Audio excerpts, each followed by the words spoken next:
Hey, you want to see something really scary? You bet. Really? Yeah.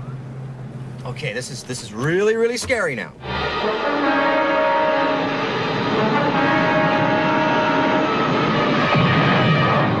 Hello, Internet fans. It's your old pal Rottin Roger DeMarco here from 3bproductionco.com. I've been getting a few requests on the Instagram page and a couple of other pages, messages, people wanting to know what my personal top 5 films from 2018 were. This list is very tough to compile. I missed out on a few of the films from 2018 that a lot of people are raving about. I just haven't had the chance to get around to seeing some of these films. So, films like Mandy, I didn't get to see. I didn't get to see Unsane, and a lot of people have asked, but I have not seen A Quiet Place yet. I know those are sort of the heavy hitters this year. A lot of people really, really like them, and I'm sure that I will too, but I have not got around to them, especially with the new schedule of 4 videos a week, and then trailer reactions and whatever else I have to do. So let me give you my top 5, and I would love to know if you agree, if you disagree. Let me know in the comments. That's what this is all about. We can introduce each other to movies. We can grow together. And I am not without fault. I like shitty movies sometimes. So I'm going to give you my top 5. So here we go. My number 5 film from 2018 is The Cloverfield Paradox, the Netflix original film. It's a very fun, very neat little sci-fi film that kind of almost gives you the origin of everything, which is pretty sweet. And I've seen some videos on YouTube where they line all 3 films timelines up, and it's freaky how well they match up. This is some Dark Side of the Moon to Wizard of Oz shit. Very cool. I really, really liked it, and I'm not a big sci-fi guy, so that totally blew my mind. I love the original Cloverfield. 10 Cloverfield Lane is its own animal, so this one I wasn't really expecting much out of, and I was pleasantly surprised. So that is my number 5. My number 4 is the sequel that nobody asked for, but so many of us knew we needed. The Strangers Pray at Night is my number 4 pick. This movie is so different tonally from the original Strangers, and I don't have a problem with that at all. I love the hyper bright colors. I love the crazy violence. I love the pop music.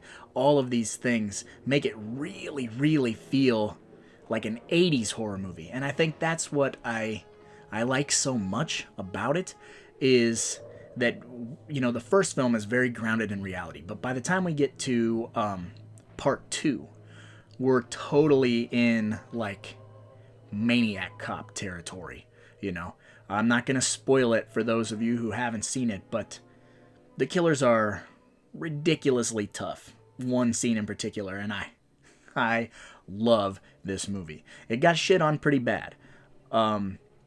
People didn't think we needed it, whatever, but man, did I get a fucking kick out of that movie. So that's why it's my number 4.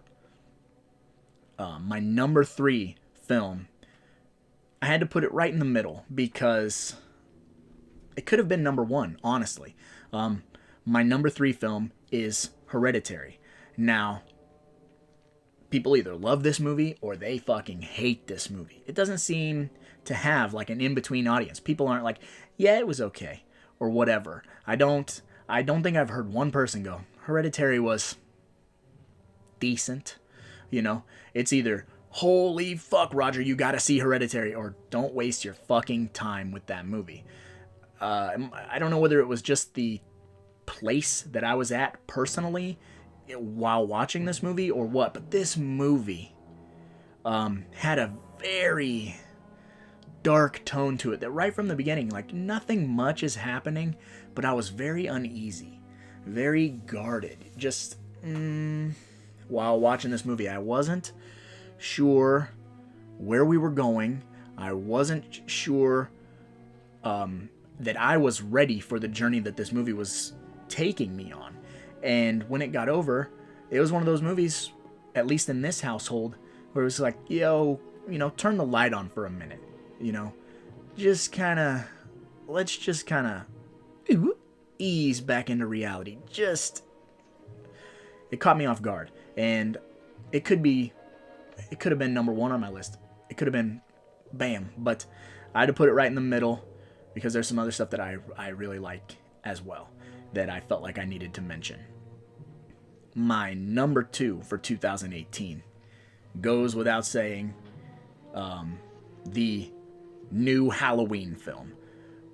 Man, oh man, if you saw my review for that movie, I stayed up until midnight. I saw a midnight test screening of the film on like a Wednesday night. I got to see this movie. They were loading the trailers onto it, and they wanted to test it, so I had to be at work at 6 o'clock in the morning the next morning. I didn't care.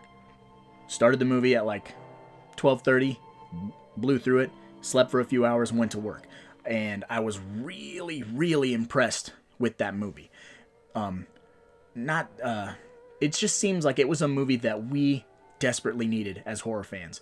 It gives us a chance to put the big guys back out, this is gonna push for a new Elm Street. This is gonna, once the lawsuit is resolved for Friday the 13th, we're gonna get a new Friday the 13th film. This movie did it. It broke all kinds of records.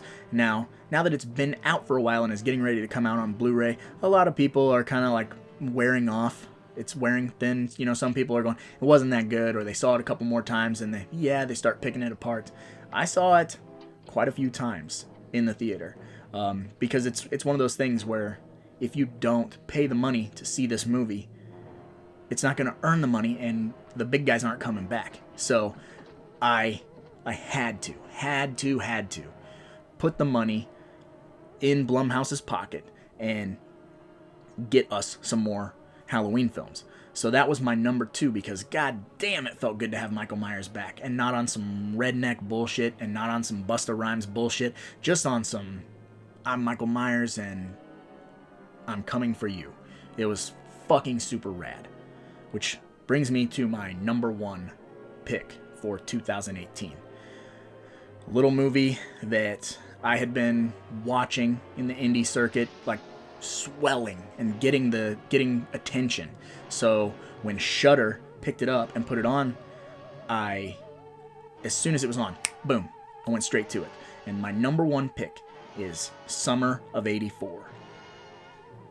Holy crap, guys. If you have not seen Summer of '84, I'm not sponsored by Shudder, but go get your 1 month free or your 1 week free or whatever it is that they do. Hop on there and check that movie out. Or better yet, click the link in the description and order a copy for yourself, because wow, god damn, this movie is everything that I love. It's a coming of age film with elements of horror, and you get to see these kids really being these kids. It reminded me a lot of Super Dark Times, for those of you who have seen Super Dark Times.